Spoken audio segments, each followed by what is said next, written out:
అసలు female reproductive system అంటే ఏంటి? ఇది తెలుసుకునే ముందు మనం ఫస్ట్ ఫీమేల్ రిప్రొడక్టివ్ సిస్టమ్ గురించి తెలుసుకోవాలి. ఈ ఫీమేల్ రిప్రొడక్టివ్ సిస్టమ్ అంటే ఏంటి, ఎక్కడ ఉంటుంది? సో అది ఎలా ఉంటుందంటే మన ఫీమేల్ రిప్రొడక్టివ్ సిస్టమ్ అనేది ప్రతి ఒక్కళ్ళకి ఇలాగే ఉంటుంది. ఎక్కడ ఉంటుంది ఫీమేల్ రిప్రొడక్టివ్ సిస్టమ్ అంటే inside the pelvic cavity, behind the urinary bladder, in front of the rectum. ఇది ఫీమేల్ రిప్రొడక్టివ్ సిస్టమ్. ప్రతి ఒక్కరికి ఫీమేల్ రిప్రొడక్టివ్ సిస్టమ్ అనేది ఇలాగే ఉంటుంది. బట్ కొంతమంది కొంచెం పెద్దగా ఉంటుంది, కొంతమంది కొంచెం చిన్నగా ఉంటుంది, కొంతమందికి సో డిఫరెంట్ ఏజ్ బట్టి కావచ్చు, వాళ్ళు షార్ట్ ఉన్నా వాళ్ళ హైట్ ఉన్నా సో డిఫరెంట్ గా ఉంటుంది అనమాట. అండ్ సైజ్ అయితే ఇలాగే ఉంటుంది అందరికి. ఎవరి గుప్పుడు అయితే మూస్తారో ఎవరి గుప్పుడు ఎంత ఉంటుందో అంతే ఉంటుంది వాళ్ళ ఇంట్రెస్ట్ సైజ్. కొంతమంది చిన్నగా కూడా ఉంటుంది, depends on chromosomal disorders and some hair like that. So actual గా మన ఫీమేల్ రిప్రొడక్టివ్ సిస్టమ్ అనేది ఇలా ఉంటుంది. ప్రతి ఒక్క మహిళకి కూడా ఇలాగే ఉంటుంది ఫీమేల్ రిప్రొడక్టివ్ సిస్టమ్. సో ఈ ఫీమేల్ రిప్రొడక్టివ్ సిస్టమ్ మన బాడీలో ఎలా ఉంటుంది అన్నది ఇక్కడ రైట్ సైడ్ లో కనిపిస్తుంది. ఏమేమి ఆర్గాన్స్ ఉంటాయి, ఏమేమి పార్ట్స్ ఉంటాయి అనేది రైట్ సైడ్ కనిపిస్తుంది. అండ్ లెఫ్ట్ సైడ్ ఏమో వెజైనా గురించి ఎక్స్ప్లెయిన్ చేయడం జరిగింది. సో ఇలా ఉంటుంది ఫీమేల్ రిప్రొడక్టివ్ సిస్టమ్. దీని గురించి నేను ఎక్స్ప్లెయిన్ చేస్తాను. సో ఇప్పుడు ఫీమేల్ రిప్రొడక్టివ్ సిస్టమ్ అసలు డెఫినేషన్ కనుక తీసుకున్నట్లయితే ఎక్కడ ఉంటుంది? పెల్విస్ లో ఉంటుంది. Inside the pelvic. పెల్విక్ అంటే ఇది inside the pelvic, behind the urinary bladder, in front of the rectum. నా డెఫినేషన్ కనుక చెప్పాలి అంటే ఎక్కడ ఉంటుంది? Inside the pelvic cavity, behind the urinary bladder, in front of the rectum అని చెప్పాలి. సో ఇక్కడ ఇది ఏ రకంగా కన్స్ట్రక్ట్ అయి ఉంటుంది? ఈ ఫీమేల్ రిప్రొడక్టివ్ సిస్టమ్ అంటే ఎలా కన్స్ట్రక్ట్ అయి ఉంటుంది? Ilium, ischium and sacrum. Sacrum అంటే ఏంటి? ఇక్కడ మన back bone, cervical, lumbar and thoracic and sacrum and కాక్సీ.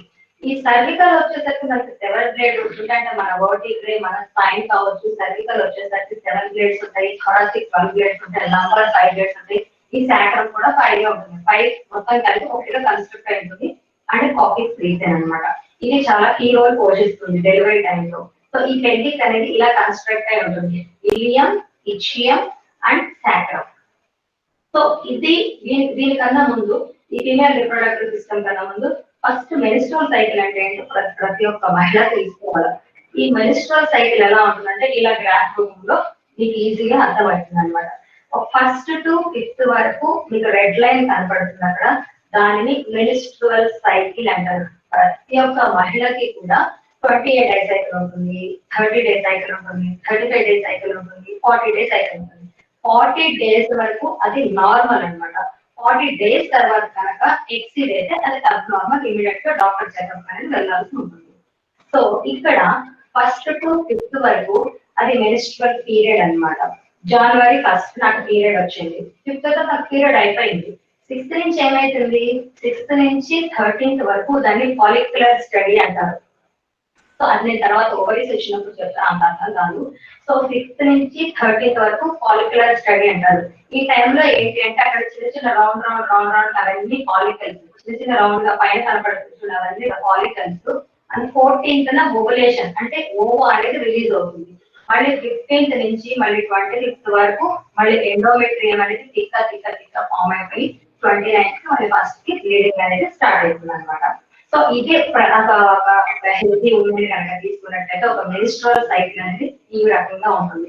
First నుంచి 5th వరకు మెన్స్ట్రువల్ సైకిల్, 6th నుంచి 3rd వరకు follicular stage, and 14th ovulation stage, and 15th to 28th 5th corpus luteum అంటారు. ఆ స్టేజ్ ని కార్పస్ ల్యూటియం అంటారు.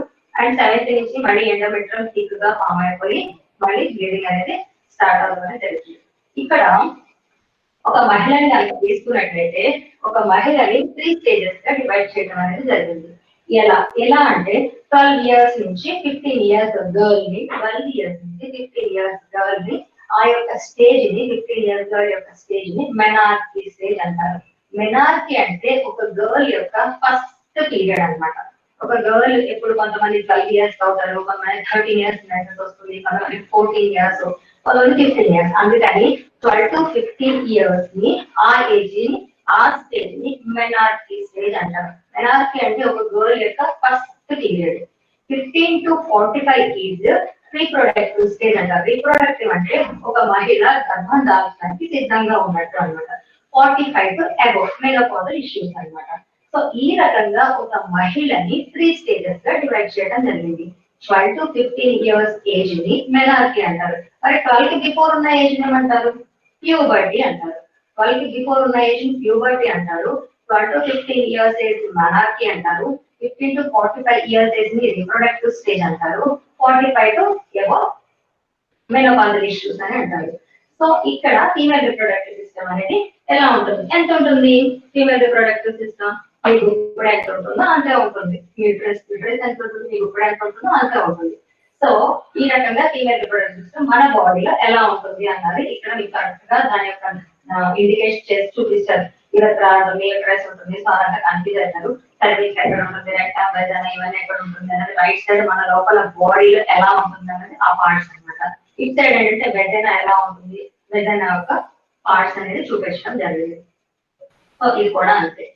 ఇది pelvis ఏ రకంగా కన్స్ట్రక్ట్ అయింది.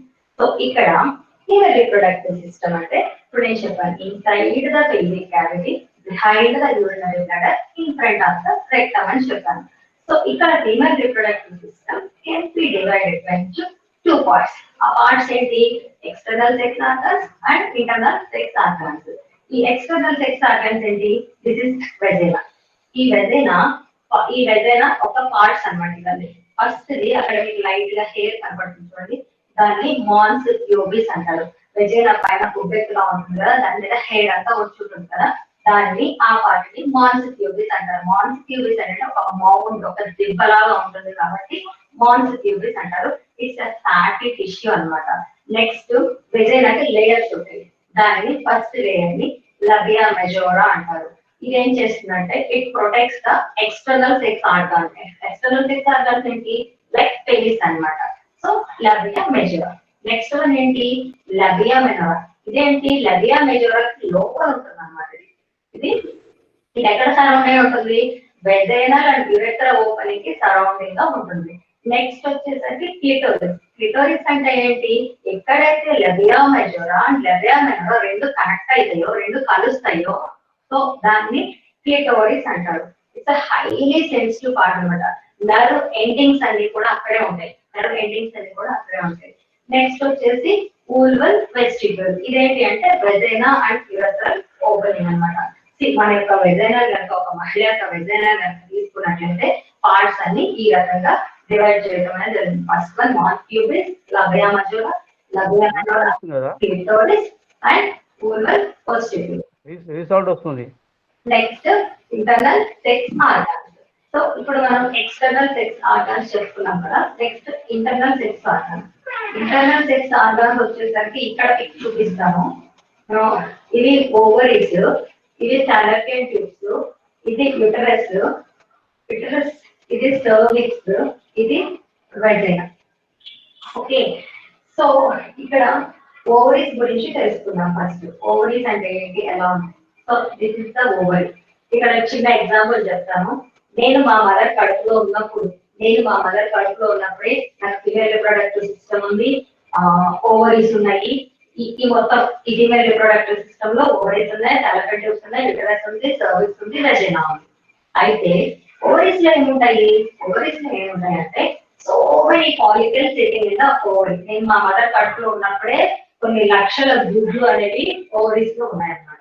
మా మదర్ ఎప్పుడైతే డెలివరీ అవుతుందో ఆ గుడ్ల యొక్క సంఖ్య తగ్గిపోతుంది. నేను ఎప్పుడైతే మెచ్యూర్ అయ్యి మెనార్కీ స్టేజ్ కి వస్తానో ఆ గుడ్ల యొక్క సంఖ్య ఇంకొంచెం తగ్గిపోతుంది. సో ఎప్పుడైతే నాకు మ్యారేజ్ అవుతుందో అప్పటికి ఇంకొంచెం కొన్ని గుడ్లు అనేవి తగ్గిపోతూ ఉంటాయి. సో ఇలా వాటి యొక్క సంఖ్య అనేది తగ్గిపోతూ వస్తుంది. మన లైఫ్ టైంలో, ప్రతి ఒక్క మహిళ లైఫ్ టైంలో ఓన్లీ 500 ఎగ్స్ మాత్రమే యూజ్ అవుతాయి అన్నమాట. సో ఈ ఓవరీస్ లో చాలా ఫాలికల్స్ కూర్చొని ఉంటాయి, కొన్ని లక్షల గుడ్లు. సో మ్యారేజ్ అయిన తర్వాత ఒక 50,000 గుడ్లు వచ్చేసినాయి అనుకోండి, తగ్గుకుంటా వాటి యొక్క సంఖ్య తగ్గుకుంటూ వచ్చేసింది. ప్రతి మంత్ ఈ ఓవరీలో నుంచి ఒక ఓవా అనేది రిలీజ్ అవుతుంది. సో ఈ ఫాలికల్స్ లో ప్రతి నెల ఏంటంటే ఇందులో చాలా గుడ్లు ఉంటాయి కదా ఓవరీస్ లో, ప్రతి నెల ఒక 6 గుడ్లు బయటకు వస్తాయి. బయటకు వచ్చి అంటే పెద్దగా పెరుగుతాయి. వాటి యొక్క సంఖ్య పెరగదు కానీ వాటి యొక్క సైజ్ అనేది పెంచుకుంటుంది. 6లో నుంచి మళ్ళీ 3 గుడ్లు వాటి యొక్క సైజ్ పెంచుకుంటాయి. 3లో నుంచి మళ్ళీ ఒక గుడ్డు పెద్దగా అయ్యి రప్చర్ అయ్యి ఇక్కడ కనిపిస్తుంది ఫాలికల్ రప్చర్ ఏమైంది ఎగ్ రిలీజ్ అయింది. సో ఆ రిలీజ్ అయిన ఎగ్ ఫాలోపియన్ ట్యూబ్స్ ఏం చేస్తాయి అంటే ఇక్కడ రిలీజ్ అయింది కదా ఎగ్, ఇక్కడ రిలీజ్ అవగానే ఫాలోపియన్ ట్యూబ్స్ కి ఫింగర్ లైక్ ప్రొజెక్షన్స్ అన్ని ఉంటాయి. ఇవి ఇమీడియట్ గా దాని లోపలికి లాక్కుంటాయి. సో ఈ రకంగా ఓవ్యులేషన్ అనేది స్టార్ట్ అవుతుంది. 2 ఓవరీస్ ఉంటాయి, ప్రతి ఒక్క మహిళకి 2 ఓవరీస్ ఉంటాయి. జనవరిలో లెఫ్ట్ సైడ్ నుంచి ఎగ్ రిలీజ్ అయితే ఫిబ్రవరిలో రైట్ సైడ్ నుంచి రిలీజ్ అవుతుంది. మార్చ్, ఏప్రిల్, మే, జూన్, జూలై పీరియడ్ రాలేదు, ఇక్కడ ప్రాబ్లం ఉంది. ఆగస్ట్, సెప్టెంబర్, అక్టోబర్, నవంబర్ లో పీరియడ్ రాలేదు. సో అట్లా పీరియడ్ అనేది అట్లా స్కిప్ అవుతుంది. పీరియడ్ ఎందుకు స్కిప్ అవుతుంది? అక్కడ ఫాలికల్స్ పైకి రాని గుడ్లన్నీ ఉండి క్వాలిటీ ఎగ్ బయటకు రానికుండా ఉంటాయి అన్నమాట. సో బయటకు రాకుండా ఉండి ఆ ఫాలికల్స్ అన్ని వాటరిష్ గా ఫామ్ అయిపోయి నీటి తిత్తులు అంటారు. దాన్ని పీసీఓడి సిస్టులు అంటారు, పీసీఓఎస్ అంటారు. సో ఈ రకంగా మన ఓవరీస్ లో చాలా గుడ్లు ఉంటాయి. ప్రతి ఒక్క నెల ఒక గుడ్డు అనేది బయటకు అనేది వస్తుంది. వచ్చిన తర్వాత ఆ గుడ్లలో నుంచి ఆ గుడ్డు బయటకు రాగానే సో ఓవరీ సైజ్ అనేది ఎంత ఉంటుంది? 4 సెంటీమీటర్, 3 సెంటీమీటర్స్ అండ్ 2 సెంటీమీటర్. ఇది ఏం చేస్తుంది అంటే మనకి ప్రతి ఒక్క నెల ఒక గుడ్డు అనేది రిలీజ్ అవుతుంది. అండ్ ఓవరీస్ ఏం ప్రొడ్యూస్ చేస్తాయి అంటే ఈస్ట్రోజన్ అండ్ ప్రొజెస్ట్రాన్ ని ప్రొడ్యూస్ చేస్తుంది. యాక్చువల్ గా మన బ్రెయిన్ లో హైపోథాలమస్ ఉంటుంది. హైపోథాలమస్ కింద పిట్యూటరీ గ్లాండ్ అని ఒక చిన్న గ్లాండ్ ఉంటుంది. ఆ గ్లాండ్ ఏంటంటే FSH, LH అనే హార్మోన్ ని సెక్రెట్ చేస్తుంది. ఆ FSH and LH hormones ovaries ని కంట్రోల్ చేస్తాయి. ఓవరీస్ ఏం చేస్తుంది? ఈ ఓవరీస్ ఏం చేస్తాయి? ఈస్ట్రోజన్ అండ్ ప్రొజెస్ట్రాన్ ని ప్రొడ్యూస్ చేస్తుంది. ఎప్పుడైతే పిట్యూటరీ గ్లాండ్ యాక్టివేట్ గా పనిచేసి FSH అండ్ LH అనే హార్మోన్స్ ను సక్రమంగా రిలీజ్ చేస్తుందో ఆ రిలీజ్ అయిన హార్మోన్స్ ఓవరీస్ మీద ఎఫెక్ట్ పడి ఈస్ట్రోజన్ అండ్ ప్రొజెస్ట్రాన్ ఉత్పత్తి అనేది కరెక్ట్ గా జరుగుతుంది. అలా జరగడం వల్ల వీళ్ళకి ఏ విధమైన ప్రాబ్లమ్స్ ఉండవు. ఎక్కడైతే ఈ హార్మోన్స్ ఇంబ్యాలెన్స్ అవుతాయో అప్పుడే వాళ్ళకి PCOS, ఇన్ఫెర్టిలిటీ, ఫైబ్రాయిడ్, సిస్ట్లు ఇవన్నీ ప్రాబ్లమ్స్ స్టార్ట్ అవుతుంది అనమాట. సో ఇక్కడ బ్రెయిన్ లో హైపోథాలమస్ ఉంటుంది, పిట్యూటరీ గ్లాండ్ ఉంటుంది. Pituitary gland FSH and LH hormone ని సెక్రెట్ చేస్తుంది. అండ్ ఓవరీస్ ఏం సెక్రెట్ చేస్తాయి? ఈస్ట్రోజన్ అండ్ ప్రొజెస్ట్రాన్ సెక్రెట్ చేస్తాయి. సో ఓవరీస్ నుంచి వచ్చిన ఓవాని ఈ ఫాలోపియన్ ట్యూబ్స్ లాక్కుంటాయి అన్నమాట లోపలికి. సో ఇక్కడ ఈ ఫింగర్ లాగా ఉంది చూడండి, వాటిని ఫింబ్రియేస్ అంటారు, అంటే ఫింగర్ లైక్ ప్రొజెక్షన్స్ అంటారు అన్నమాట. అది లాక్కుంటుంది, లోపలికి లాగేసుకొని ఆ mid part of the Fallopian tube అక్కడ ఫెటైల్ అవుతుంది. దాన్ని యాంపిల్లా అంటారు. యాంపిల్లా దగ్గర అది ఫెటైల్ అవుతుంది. ఇస్తమస్ అంటే ఈ యుటరస్ ని కలిపే పార్ట్. ఇస్తమస్ అంటే యుటరస్ ని కలిపే పార్ట్ ని ఇస్తమస్ అంటారు. సో ఈ ఇండైరెక్ట్ ప్రొజెక్షన్ ఎంబ్రియా అంటే ఆ ఫాలోపియన్ ట్యూబ్ ఎండ్ పార్ట్ ని ఇన్ఫాంటిబులా అంటారు, మిడిల్ పార్ట్ ని యాంపిల్లా అంటారు. ఈ ఏదైతే ఇస్తమస్ యుటరస్ ని కలుపుతుందో దాన్ని ఇస్తమస్ అని అంటారు. సో ఓవా అనేది ఓవర్ నుంచి రిలీజ్ అవ్వగానే ఈ ఫాలోపియన్ ట్యూబ్స్ అనేది లాక్కొని అక్కడ స్పర్మ్ కోసం వెయిట్ చేస్తుంది. స్పర్మ్ రాగానే ఏంటి అంటే అక్కడ ఫెటైల్ అవడం అనేది జరుగుతుంది. జరిగిన తర్వాత ఏమంటుందంటే నెక్స్ట్ యుటరస్ అంటే ఏంటి? యుటరస్ లో ఎన్ని లేయర్స్ ఉంటాయో తెలుసుకుందాము. సో ఇది మొత్తం యుటరస్ లో 3 లేయర్స్ ఉంటాయి. Perimetrium, myometrium and endometrium. ఈ పెరిమెట్రియం ఏంటంటే ఇది మొత్తం యుటరస్ మొత్తం కవరేజ్ చేస్తూ ఉంటుంది. అండ్ మయోమెట్రియం ఏంటంటే ఇది ఏంటంటే చాలా ఇంపార్టెంట్ రోల్ ప్లే చేస్తుంది చైల్డ్ బర్త్. అండ్ ఎండోమెట్రియం అంటే ఏంటి అంటే ప్రతి నెల మనకి ఈ ఎండోమెట్రియం షట్ డౌన్ అయితేనే ప్రతి నెల ఒక మహిళకి బ్లీడింగ్ అనేది అవుతుంది. అండ్ ఇక్కడ ఏంటి అంటే బేబీ ఇక్కడే ఉంటుంది అనమాట. ఎండోమెట్రియం లోనే బేబీ అనేది పెద్దగా పెరుగుతూ ఉంటుంది. ఈ ఎండోమెట్రియం క్యాన్సర్స్ అనేది ఇక్కడే వస్తూ ఉంటాయి. పెరిమెట్రియం ఏంటి? మొత్తం యుటరస్ ని కవర్ చేస్తే మయోమెట్రియం ఏంటి? ఈ బేబీ పెరగడంలో చాలా ఇంపార్టెంట్ రోల్ పోషిస్తుంది అనమాట ఈ మయోమెట్రియం. దీనికి చాలా మంది ఆక్సిస్ట్లు ఉన్నాయి, మాకు ఫైబ్రాయిడ్స్ ఉన్నాయని చెప్తారు కదా, ఈ లేయర్ లో ఎక్కువగా ఫైబ్రాయిడ్స్ అనేవి ఉంటాయి. మరి ఎండోమెట్రియం యొక్క పాత్ర ఏంటి? ఎండోమెట్రియం ఏం చేస్తుందంటే ప్రతి మంత్ మనకి బ్లీడింగ్ అనేది షట్ డౌన్ అవడం అనేది జరుగుతుంది.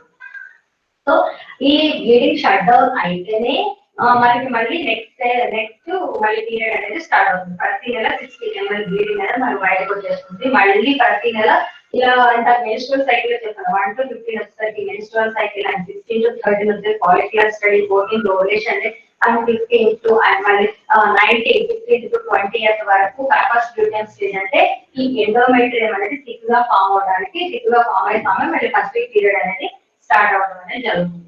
నెక్స్ట్ వచ్చేసరికి యూట్రస్ లేయర్ చెప్పారు కదా, perimetrium, myometrium and endometrium. Perimetrium వచ్చేసరికి ఇది యూట్రస్ ని కవర్ చేస్తుంది. మయోమెట్రియం ఇందులో ఏంటంటే మనకి చాలా మంది మాకు ఫైబ్రాయిడ్స్ ఉన్నాయి, సిస్ట్లు ఉన్నాయి అని చెప్తూ ఉంటారు, అది ఇక్కడే వస్తుంది అనమాట.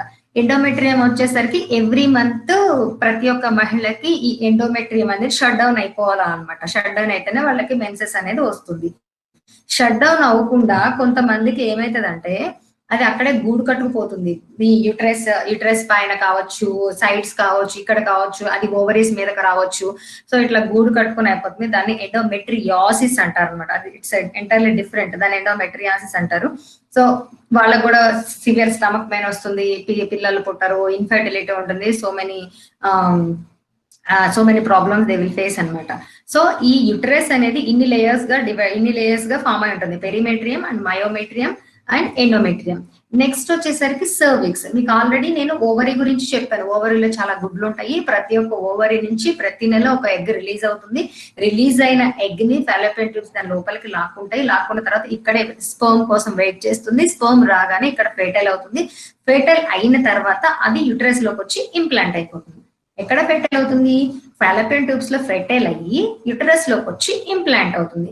ఇప్పుడు స్పర్మ్ రాలేదనుకోండి, ఏమైపోతుంది? డిసింటిగ్రేట్ అయిపోతుంది. ఓకే, నెక్స్ట్ యూటరస్ చెప్పాను. యూటరస్ లో 3 లేయర్స్ ఉంటాయి. ఆ 3 లేయర్స్ లో యూటరస్ కింద సర్విక్స్ అనేది ఉంటుంది అనమాట. ఈ సర్విక్స్ అంటే ఏంటి అంటే it's a lower cylindrical part of uterus. అంటే గర్భసంచికి కుట్లేసారు అంటారు చూడండి, దీన్ని అనమాట. ఇక్కడ కుట్టేస్తారు. ఎందుకంటే సర్విక్స్ లెంగ్త్ అనేది 3 ఉండాలా, 3 సెంటీమీటర్స్ ఉండాలా. ఆ 3 సెంటీమీటర్స్ కనుక తక్కువ ఉంటే ఏంటంటే అది చాలా సాఫ్ట్ టిష్యూ అనమాట. 3 సెంటీమీటర్స్ కన్నా తక్కువ ఉంటే ఏంటంటే అది బేబీని మొయ్యలేదన్నమాట. బేబీని ఇంకా అది హోల్డ్ చేయలేదు. అందుకని వాళ్ళకి చాలా మందికి అబార్షన్స్ అనేవి అయిపోతూ ఉంటాయి. అందుకే దాన్ని సర్వికల్ సర్క్లాజ్ అంటారు. సర్క్లాజ్ అంటే ఏంటంటే దానిని కుట్టేస్తారనమాట.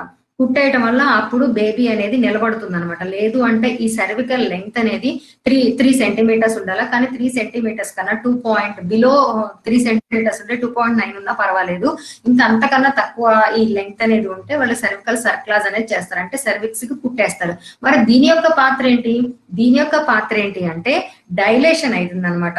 ఇక డెలివరీకి సిద్ధంగా ఉన్న మహిళకి 2 వీక్స్ ముందే ఇది డైలేషన్ అనేది స్టార్ట్ అవటం అనేది జరిగింది. అప్ టు 10 సెంటీమీటర్స్ డైలేషన్ అయితేనే బేబీ అనేది బయటకు రావటం అనేది జరుగుతుంది. ఇట్స్ మ్యూకస్ గ్లాండ్స్ తో ఉంటుంది. ఇట్స్ లూబ్రికేట్ అయి ఉంటుంది అనమాట. అండ్ నెక్స్ట్ వచ్చేసరికి వెజైనా గురించి చెప్పాను కదా ఇందాక. వెజైనా ఎలా ఉంటుంది ఏంటి, దాని లేయర్ ఏంటి, అవుటర్ లేయర్ ఏంటి, ఇన్నర్ లేయర్ ఏంటి, క్లిటోరిస్ ఏంటి, వూల్వల్ వెస్టిబ్యుల్ ఏంటి, మాన్స్ ప్యూబిస్ ఏంటి. సో ఇదంతా వెజైనా కన్స్ట్రక్ట్ ఉంటుంది. ఈ వెజైనా ఏంటి అంటే it receives the male sex organs. ఈ వెజైనా it receives the male sex organs and ఈ బేబీ అనేది బయటకు రావడానికి కూడా ఇది సపోర్ట్ చేస్తుంది. నెక్స్ట్ ఇక్కడ మీకు నేను ఆల్రెడీ చెప్పాను. ఏమని చెప్పాను? ఇటు ఓవరీలో నుంచి ఓవర్ రిలీజ్ అవుతుంది.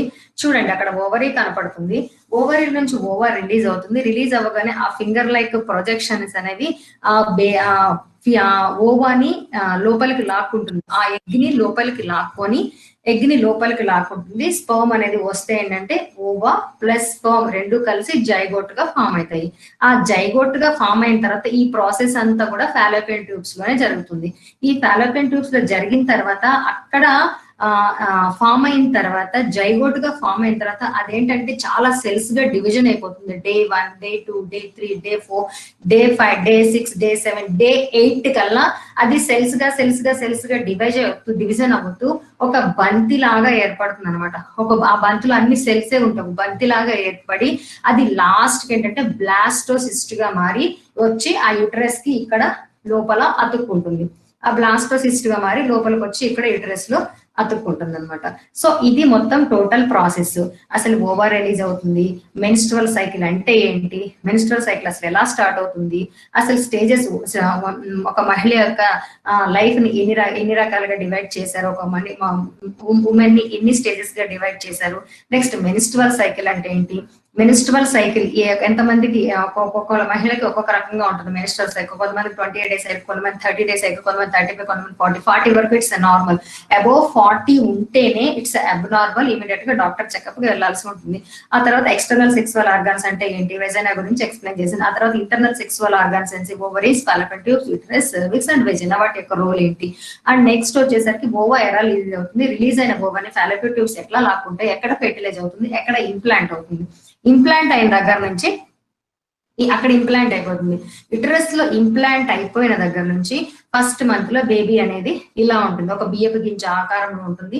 ఫస్ట్ బేబీ అనేది ఇలా వచ్చిన తర్వాత ఫస్ట్ మంత్ లో బేబీ ఒక చిన్నగా చక్కగా బియ్యపు గింజ ఆకారంలో మాత్రమే ఉంటుంది బేబీ. సో ఈ ఫస్ట్ మంత్ లోనే ఈ బేబీ చుట్టూ ఒక అమ్నియోటిక్ ఫ్లూయిడ్ ఫామ్ అయిపోతుంది, ఒక మళ్ళీ అమ్నియోటిక్ సాక్ ఫామ్ అవుతుంది, అండ్ ప్లెసెంటా కూడా ఇక్కడ ఫామ్ అయిపోతుంది అనమాట ఫస్ట్ మంత్ లోనే. అయితే ఇక్కడ మొత్తం ఆర్గన్స్ అన్ని ఫామ్ అవుతాయి అంటే ఫామ్ అవుతాయి, కానీ జస్ట్ ఒక బియ్యపు గింజ అంత మాత్రమే ఉంటుంది, మనకి ఏమీ కనిపించవు అనమాట. వాళ్ళు స్కాన్ చేసినా కూడా అక్కడ ఏమీ కనిపించవు వాళ్ళకి. సో ఈ రకంగా ఆ తాడు లాగా కనపడుతుంది చూడండి, అది బొడ్డు తాడు. ఈ బియ్యపు గింజేమో బాడీ అన్నమాట, వెనకాల ఉన్నది ప్లసెంటా. ఈ ప్లసెంటా అనేది ఫస్ట్ మంత్ లోనే ఫామ్ అయిపోతుంది. అంబలికల్ కార్డ్ బేబీ ఎప్పుడైతే ఈ ఎంబ్రియో వచ్చి ఆ అతుక్కుంటుందో, యూటరస్ కి అతుక్కుంటుందో, బ్లాస్టోసిస్ యూటరస్ కి అతుక్కుంటుందో ఇమ్మీడియట్ గా ప్లసెంటా ఫామ్ అయిపోతుంది, అంబలికల్ కార్డ్ ఫామ్ అవుతుంది, అండ్ బేబీ చుట్టూ అమ్నియోటిక్ ఫ్లూయిడ్ ఫామ్ అవుతుంది. బేబీ చుట్టూ ఒక సాక్ అనమాట, ఒక సంచి లాంటిది ఫామ్ అయిపోతుంది. మరి బేబీకి ఫుడ్ ఎలా అందుతుంది, ఫుడ్ ఎలా అందుతుంది అంటే మదర్ నుంచి ప్లెసెంటా తీసుకొని, ప్లెసెంటా నుంచి ఇది ప్లెసెంటా అనుకోండి, ఇది బేబీ, ఈ మధ్యలో ఒక కార్డ్ ఉంటుంది కనెక్షన్, ఇది ప్లెసెంటా, ఇది బేబీ, మధ్యలో ఒక కార్డు కనెక్షన్ ఉంటుంది అనమాట. ఈ ప్లెసెంటా నుంచి ఈ కార్డు ద్వారా, ఈ ప్లెసెంటా నుంచి ఈ కార్డు ద్వారా బేబీకి ఇలా వెళ్తుంది ఫుడ్. ఓకే, ప్లెసెంటా రోల్ ఏంటంటే ప్లెసెంటా మదర్ నుంచి ఫుడ్ కానీ ఆక్సిజన్ కానీ తీసుకొని ప్లెసెంటా అంబలికల్ కార్డ్ ద్వారా బేబీకి అనేది పంపిస్తుంది. మళ్ళీ బేబీ నుంచే వచ్చి వేస్ట్ మెటీరియల్ ని ఇది బయటికి పంపించడం జరుగుతుంది. సో అందుకే ప్లెసెంటా అనేది ఇక్కడ చాలా కీ రోల్ పోషిస్తుంది అనమాట. అండ్ సెకండ్ మంత్ లో ఏమైతుంది చూడండి, సెకండ్ మంత్ లో చిన్న చిన్న కాళ్ళు కనపడుతున్నాయి, చిన్న చిన్న ముక్కు, చిన్న కళ్ళు, ముక్కు, చెవులు కొంచెం లైట్ గా కనపడుతున్నాయి, అంబలికల్ కార్డు కూడా కనపడుతుంది, కాళ్ళు చిన్న చిన్నగా ముద్దలుగా. సో ఇట్లా కనపడుతుంది. బేబీ అనేది సెకండ్ మంత్ లో కొంచెం ఫామ్ అవుతుంది. సెకండ్ మంత్ లో ఏంటి అంటే వీళ్ళ బ్రెయిన్ ఫామ్ అవుతుంది, స్పైనల్ కార్డ్ ఫామ్ అవుతుంది, అండ్ బ్లడ్ సర్క్యులేషన్ ఫామ్ అవుతుంది. సో కళ్ళు అవి ఉంటాయి కానీ జస్ట్ డాట్ రూపంలోనే కనపడుతుంది. ఇక్కడ ఏంటి అంటే ఈ పిండాన్ని ఈ ఎంబ్రియోని ఫీటస్ అని పిలుస్తారు. ఇక్కడ ఈ పిండాన్ని ఇక్కడ ఫీటస్ గా పిలవడం జరుగుతుంది. బట్ అన్ని ఆర్గాన్స్ ఫామ్ అయిపోతాయి, బట్ అంత ఎక్కువగా కనిపించు. జస్ట్ కళ్ళు, ముక్కు ఇవన్నీ కూడా జస్ట్ డాట్ రూపంలో, కాబట్టి కాళ్ళు చేతులు అవన్నీ ఉంటాయి, బ్రెయిన్ ఉంటుంది, అండ్ స్పైనల్ కార్డ్ ఉంటుంది, బ్లడ్ సర్క్యులేషన్ ఉంటుంది, ఇవన్నీ కూడా ఫామ్ అయిపోతాయి. థర్డ్ మంత్ కి వచ్చేసరికి బేబీ చాలా చక్కగా ఫామ్ అయిపోతుంది, మొత్తం ఆర్గాన్స్ అన్ని కనిపిస్తాయి, కళ్ళు, ముక్కు, చెవు, మూతులు, కన్ను ఇవన్నీ కనపడతాయి. మీకు అంబలికల్ కార్డ్ కూడా కనపడుతుంది. అంబలికల్ కార్డ్ దేంతో కనెక్ట్ అయింది, ప్లెసెంటాతో కనెక్ట్ అయింది. సో ఈ రకంగా థర్డ్ మంత్ లో మొత్తం ఆర్గాన్, ఫీమేల్ రిప్రొడక్టివ్ సిస్టమ్ కూడా బేబీ మేల్ బాయ్ గర్ల్ అది కూడా తెలిసిపోతుంది అనమాట థర్డ్ మంత్ లో. సో ఈ థర్డ్ మంత్ లో ఏంటి అంటే థర్డ్ మంత్ లోకి వచ్చేసరికి బేబీకి కావలసిన ఆర్గాన్స్ మొత్తం ఫామ్ అయిపోతాయి అనమాట. అది మెయిలా ఫీమేలా అని కూడా ఇక్కడ చెప్పడం జరుగుతుంది.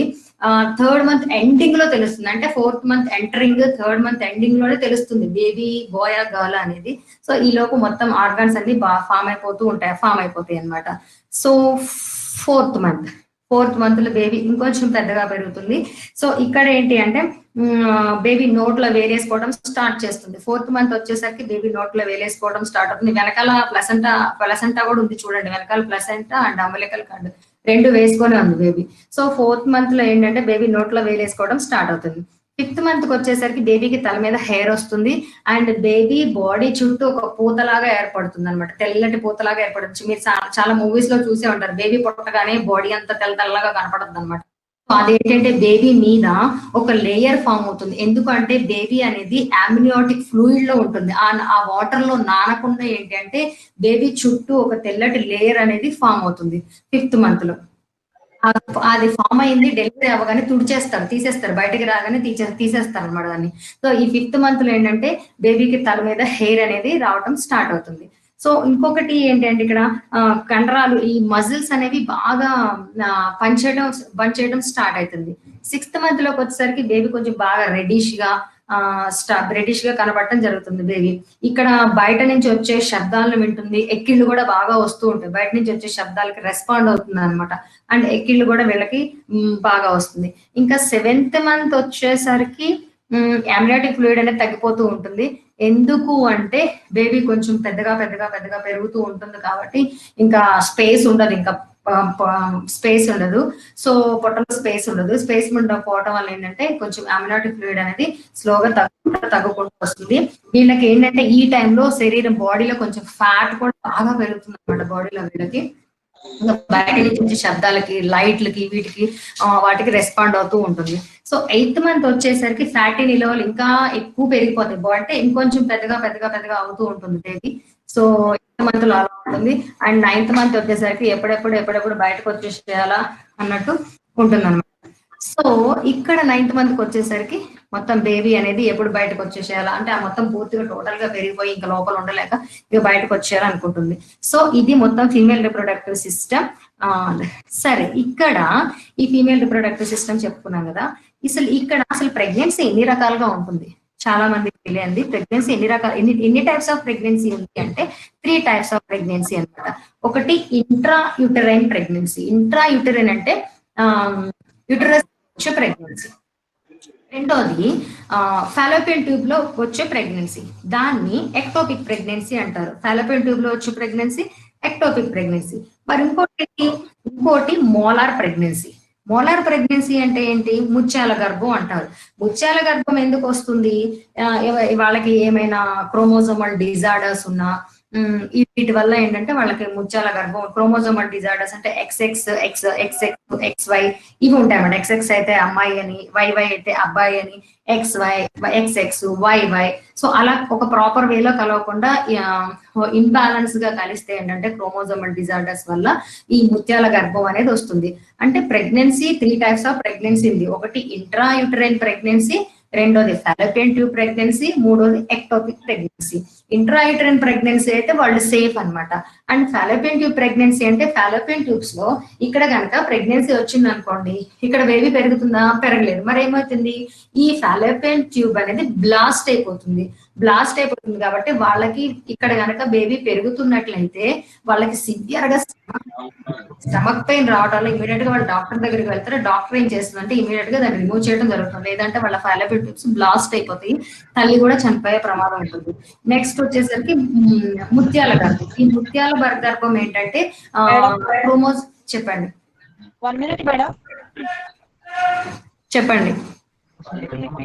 9th మంత్ బేబీ దగ్గర అయిపోయింది, కంటిన్యూ అవుతుందా? Okay madam. నేను అక్కడే ఆపేశాను అంటే ఎక్స్ప్లెయిన్ చేస్తున్నాను కదా. సో అక్కడ ముత్యాల గర్భం ఏంటి అంటే క్రోమోజోమల్ డిజార్డర్స్ వల్ల వస్తుంది. క్రోమోజోమల్ డిజార్డర్స్ వల్ల వస్తే ఏంటంటే ఏదో ఒక అవకరం ఉంటుంది అనమాట వాళ్ళకి. అంటే కాలు లేకపోవటము, చెయ్యి లేకపోవటము, డెవలప్మెంట్ లేకపోవటము, చేతులు కొంతమంది నుంచి. ఇది ఇక్కడ నుంచి అసలు ఈ 3 టైప్స్ ఆఫ్ ప్రెగ్నెన్సీ ఉంటుందని చెప్పారు. తర్వాత ఈ ప్రెగ్నెన్సీ టైంలో హార్మోన్స్ యొక్క రోల్ ఏంటి? ప్రెగ్నెన్సీ టైంలో హార్మోన్స్ యొక్క పాత్ర ఏంటంటే ఇక్కడ కొన్ని హార్మోన్స్ గురించి డిస్కస్ చేసుకున్నాం. హార్మోన్స్ లో ఏంటంటే estrogen hormone. Estrogen and progesterone ని ఓవరీ ప్రొడ్యూస్ చేస్తుంది అని చెప్పాను. మరి FSH అండ్ LH ని హైపోథాలమస్ కింద పిట్యూటరీ గ్లాండ్ ప్రొడ్యూస్ చేస్తుంది. పిట్యూటరీ గ్లాండ్ ఏం ప్రొడ్యూస్ చేస్తుంది? FSH and LH. ఈ హార్మోన్ సెక్రెషన్ కరెక్ట్ గా ఉంటేనే వీళ్ళకి ఏ హెల్త్ ఇష్యూస్ ఉండవు. ఈ హార్మోన్ సెక్రెషన్ కరెక్ట్ గా లేకపోతేనే వాళ్ళకి PCOD కానీ, ప్రతి మహిళకి PCOD కానీ, PCOS కానీ, ఇన్ఫెర్టిలిటీ కానీ, ఫైబ్రాయిడ్, సిస్ట్లు, long menstrual cycle, short menstrual cycle ఇవన్నీ వస్తాయి. ఫస్ట్ ఈస్ట్రోజన్ ఓవరీస్ లో ఉన్న ఫాలిక్ ఎఫ్ఎస్హెచ్ అంటే ఏంటి ఫస్ట్ పిట్యూటరీ పై నుంచి చూద్దాం. ఎఫ్ఎస్హెచ్ అంటే ఏంటి పిట్యూటరీ గ్లాండ్ ఉంటుంది కదా, pituitary gland FSH and LH అనే హార్మోన్ ను సెక్రెట్ చేస్తుంది. ఎఫ్ఎస్హెచ్ అంటే ఏంటి, ఇందాక నేను ఓవరీస్ గురించి చెప్పాను. ఓవర్ రిలీజ్ చేస్తుంది. అండ్ మెన్స్ట్రువల్ సైకిల్ కనుక తీసుకున్నట్టయితే ఫస్ట్ నుంచి ఫిఫ్త్ వరకు, జనవరి ఫస్ట్ నుంచి ఫిఫ్త్ వరకు నాకు పీరియడ్ వచ్చింది. 6th నుంచి 13th వరకు ఫాలిక్యులర్ స్టడీ అంటారు. ఫాలికిల్ స్టిమ్యులేటింగ్ హార్మోన్ అంటే అప్పుడు ఇది చూసిండ్రు కదా, ఇది చూడండి ఒక్కసారి మీకు అర్థమవుతుంది. ఫస్ట్ టు ఫిఫ్త్ వరకు నాకు పీరియడ్ వచ్చింది. 6th నుంచి 13th దీనిని ఫాలికల్ స్టిమ్యులేటింగ్ హార్మోన్ అనేది ఇక్కడ ఎక్కువగా ప్రొడ్యూస్ అవుతుంది. 14th ఏంటి, ల్యూటినైజింగ్ హార్మోన్ ఉండదు. ఆ ల్యూటినైజింగ్ హార్మోన్ ఎక్కువైతేనే రిలీజ్ అవుతుంది, ఎల్హెచ్ హార్మోన్. ఈ 6th నుంచి 13th వరకు ఎఫ్ఎస్హెచ్ ఎక్కువ ఉంటే అప్సర్జ్ ఉంటే 14th ఎల్హెచ్ అనేది అప్సర్జ్ ఉంటుంది. తర్వాత 15, 17, 18, 19 అయితే మళ్ళీ కార్పస్ ల్యూటియం స్టేజ్. అంటే ఇక్కడ ఈస్ట్రోజన్ ప్రొజెస్ట్రాన్ రెండు ఉంటాయి. సో ఇది ఏంటంటే మళ్ళీ ఎండోమెట్రియం థిక్ గా ఫామ్ అయ్యి మళ్ళీ పీరియడ్ అనేది రావడం స్టార్ట్ అవుతుంది. సో ఈ రకంగా ఎఫ్ఎస్హెచ్ అండ్ ఎల్హెచ్ అనేది పిట్యూటరీ గ్లాండ్ ప్రొడ్యూస్ చేస్తుంది. ఆ తర్వాత estrogen and progesterone. Estrogen and progesterone ఏం ప్రొడ్యూస్ చేస్తాయి, ఓవరీస్ ప్రొడ్యూస్ చేస్తాయి. ఓవరీస్ ఈస్ట్రోజన్ ప్రొజెస్ట్రాన్ అనేది ఓవరీస్ ప్రొడ్యూస్ చేస్తాయి. ప్రతి నెల ఒక ఎగ్ అనేది రిలీజ్ అవుతూ ఉంటుంది.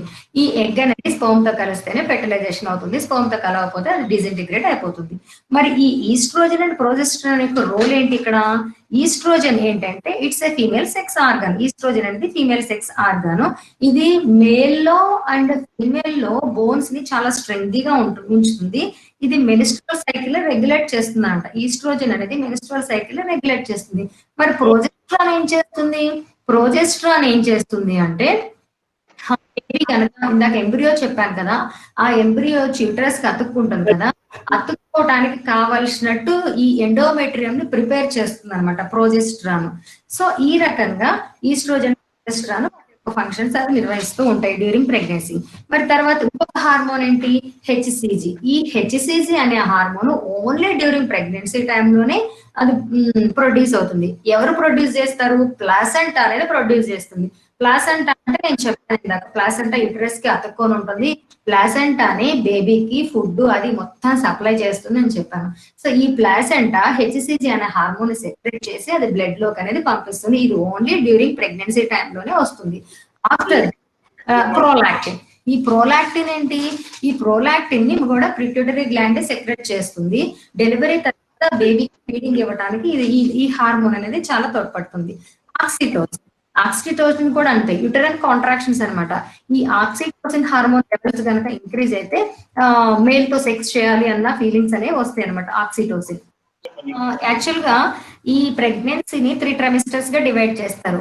3 ట్రైమిస్టర్స్ అంటే first to 12 weeks that is first trimester, and 13 to 24 second trimester, and 25 to 38 third trimester.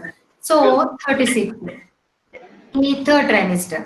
So ఈ 3 trimesters లో ఫస్ట్ మంత్ బేబీ ఎక్కడ ఉంటుందంటే first 3 months it will be in the pelvic cavity. మొదటి 3 నెలలు baby అనేది pelvic క్యావిటీలో ఉంటుంది. ఇందాక నేను చెప్పాను ఫీమేల్ రిప్రొడక్టివ్ సిస్టమ్ డెఫినేషన్ ఏంటి అంటే inside the pelvic cavity, behind the urinary bladder, in front of the rectum అని చెప్పాను. So first 3 months baby is in the pelvic క్యావిటీలో ఉంటుంది. తర్వాత 4th, 5th, 6th month it will enter into the abdominal cavity. Abdomen లోకి వచ్చేస్తుంది. Abdomen లోకి రావటం వల్ల ఏంటంటే ఈ సైడ్ సపోర్ట్ తీసుకొని బేబీ పెరగడం అనేది జరుగుతుంది. సో ఆ తర్వాత అందుకే వీళ్ళకి ఏంటి అంటే ఈ సెకండ్ ట్రైమిస్టర్ లో 4th, 5th, 6th ఈ మూడు నెలలు ఈ సెకండ్ ట్రైమిస్టర్ లో ఏంటంటే baby it will enter into the abdominal క్యావిటీలోకి ఎంటర్ అయిన తర్వాత అది చాలా పెద్దగా పెరగటం అనేది జరుగుతుంది. ఈ పెరుగుతున్నప్పుడు ఏంటంటే లోపల ఉన్న ఇన్నర్ ఆర్గాన్స్ అన్నింటినీ కంప్రెస్ చేస్తుంది. కంప్రెస్ చేయటం వల్ల ఏంటంటే వాళ్ళకి ఎక్కువగా ఫుడ్ తిన్నా డైజెషన్ అవ్వదు, బ్రెత్లెస్నెస్ అయిపోతుంది, అండ్ ఫ్రీక్వెంట్ యూరినేషన్ కూడా ఉంటుంది వాళ్ళకి. అంటే నేను ఇందాక డెఫినేషన్ చెప్పాను, location of female reproductive system inside the pelvic cavity, behind the urinary bladder, in front of the rectum.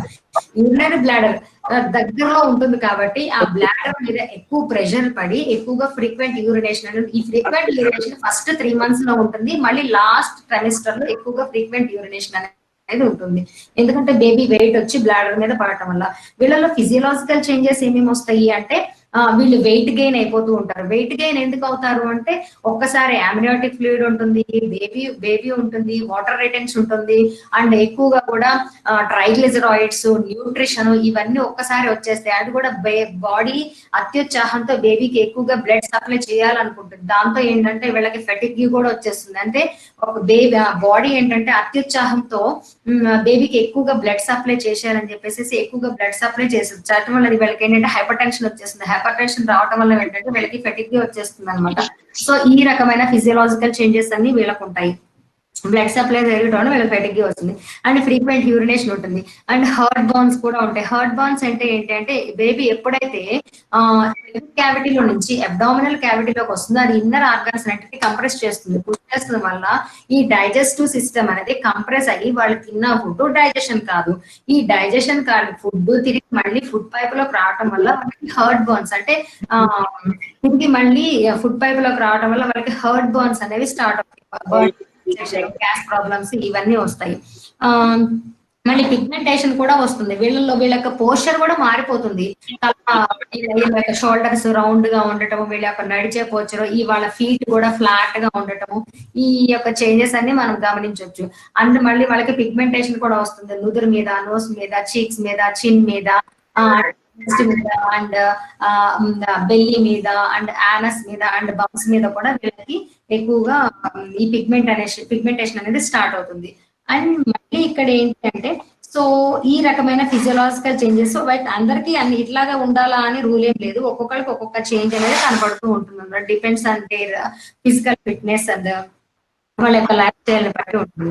So ఇక్కడ ఈ రకంగా వాళ్ళ యొక్క ఫిజియలాజికల్ చేంజెస్, వాళ్ళ యొక్క పోస్చర్ మారిపోతుంది, ఫీట్ అనేది ఫ్లాట్ గా అవుతుంది, షోల్డర్స్ అనేవి రౌండ్ గా అవుతాయి, లంబార్ అంటే బ్యాక్ అనేది ముందుకు కంప్రెస్ చేయబడుతుంది, పుష్ చేయబడి ఉంటుంది.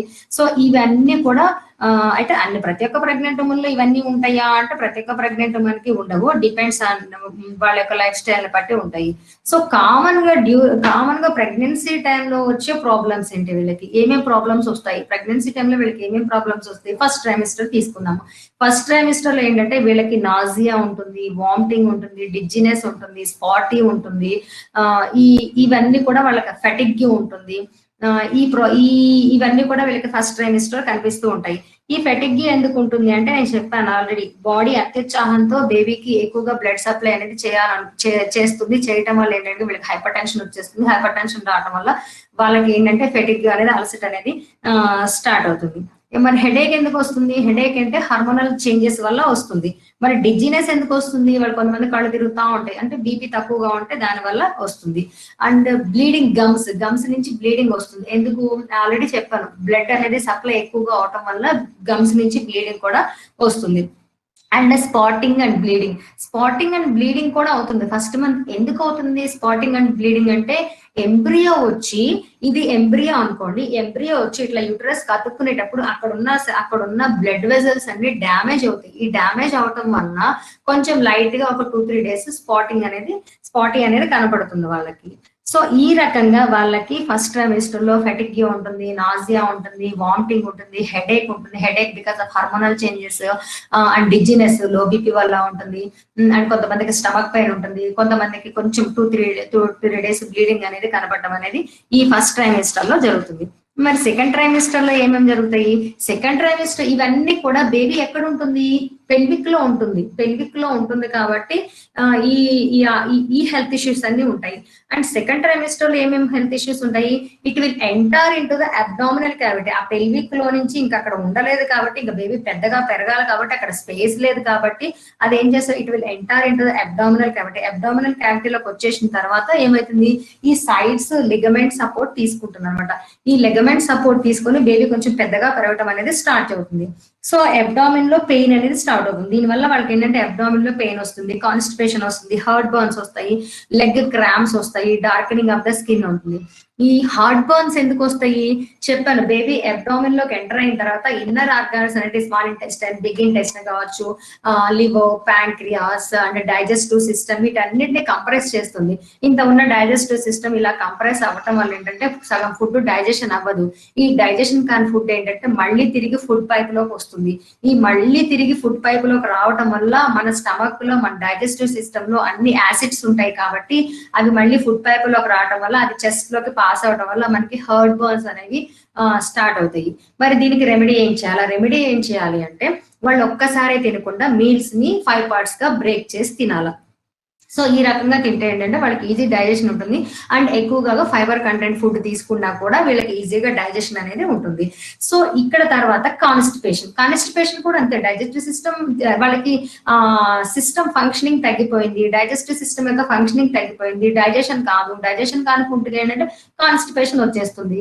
ఈ కాన్స్టిపేషన్ రావడం బాగా ముక్కేస్తారు.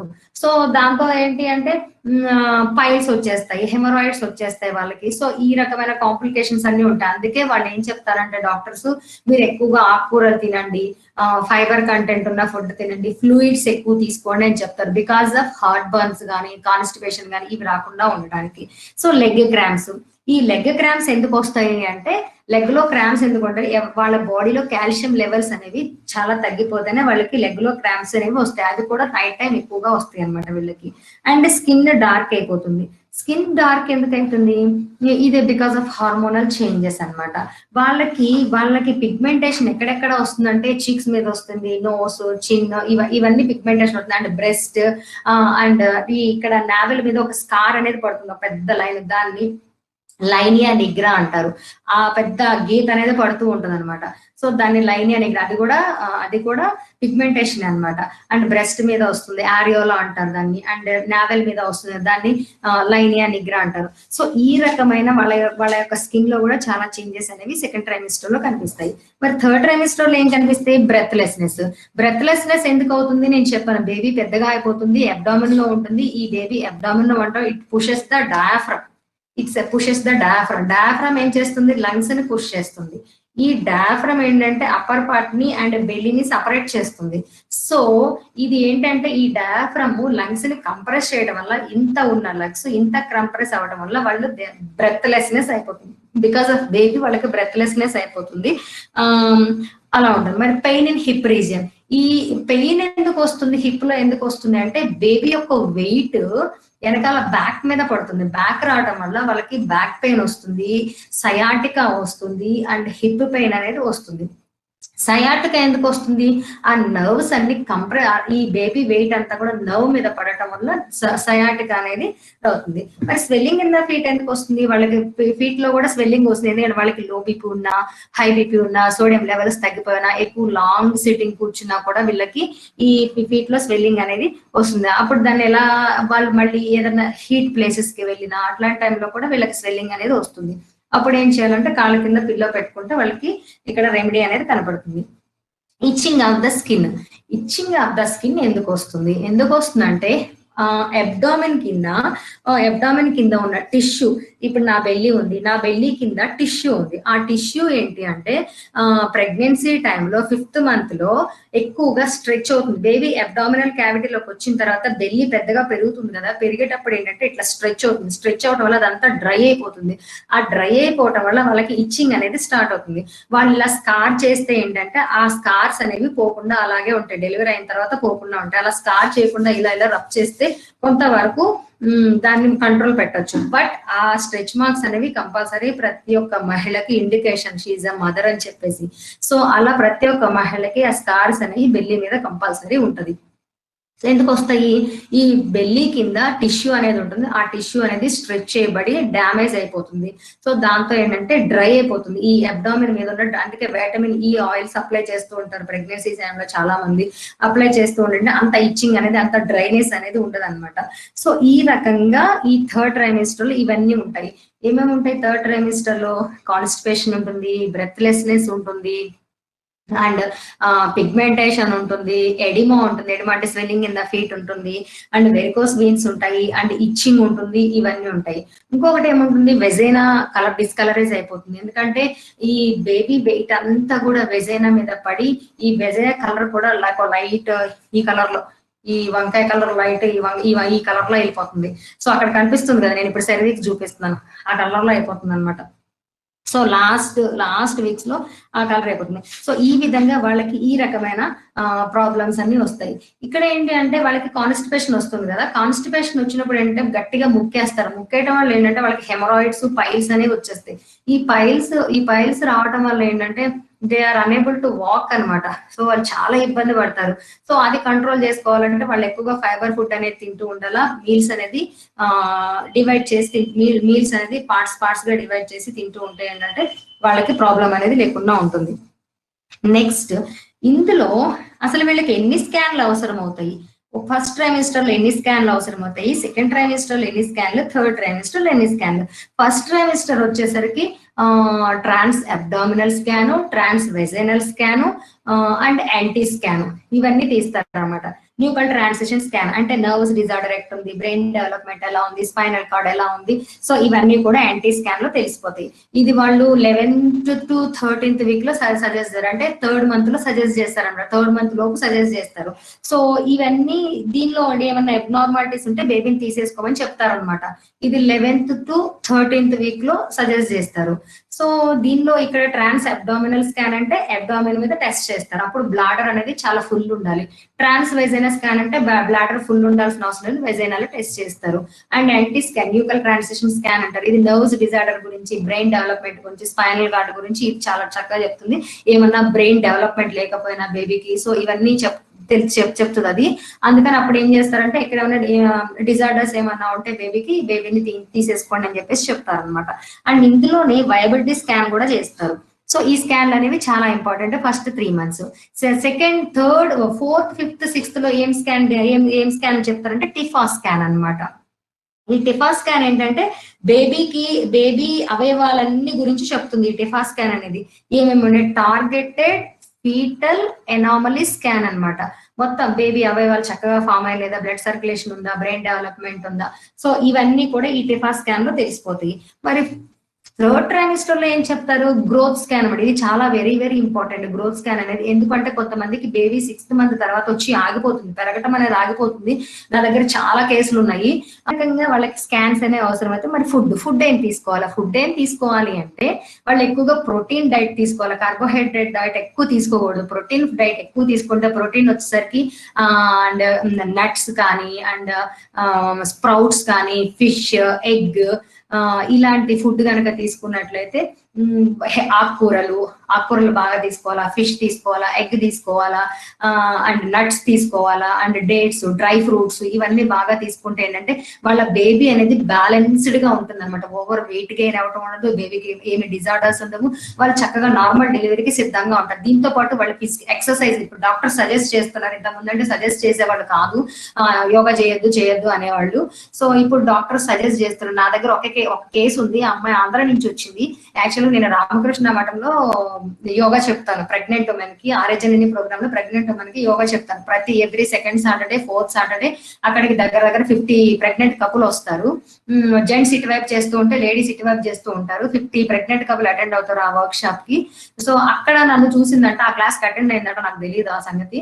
అమ్మాయి ఎత్తుక్కుంటే ఎవరో ద్వారా ఫోన్ ద్వారా తీసుకొని నా దగ్గరకు వచ్చి మేడం మా క్లాసెస్ చెప్తారా అంది. చెప్తాను అన్న. మేడం నేను అంత పే చేయలేదు. ఓకే ఎంత పే చేస్తావు అంటే సరే పే చేయి. నేను ఏంటంటే ప్రెగ్నెంట్ ఉన్న దగ్గర నేను అసలు బార్గెన్ చేయను, నాకు అసలు అది మనసు అంగీకరించింది అనమాట. బార్గెన్ ఇంతో బార్గెన్ చేయను, ఎంత ఇస్తామంటే ఇంత ఇస్తా మేడం. సరే ఓకే కానీ అని చెప్పి వచ్చేసింది. వచ్చిన తర్వాత ఒక 1 week చేసిన తర్వాత డాక్టర్ దగ్గరికి వెళ్ళి నేను ఇట్లా యోగా చేస్తున్నా అని చెప్పిందంట. చేస్తే నువ్వు యోగా చేస్తున్నావు అస్సలు దాని పల్లెటూరు రేపల్లి దగ్గర యోగా అస్సలు చేయొద్దంట. చేద్దాం లేదు మేడం నేను ఒక ఎక్స్పర్ట్ దగ్గరే చేస్తాను అని చెప్పిందంట. సరే చేస్తా ఉంది. అట్లా నేను ఏ చెప్పినా చేసేది అమ్మాయి, చాలా విగ్రస్ గా చేసేది, అన్ని చేసేది. లాస్ట్ లో ఏమైందంటే అమ్మాయికి 9th month ఎంటర్ అయిన తర్వాత బేబీ వెయిట్ చాలా తగ్గిపోయింది, 2.2 ఉంది. అండ్ అమ్నియోటిక్ ఫ్లూయిడ్ కూడా తగ్గిపోయింది.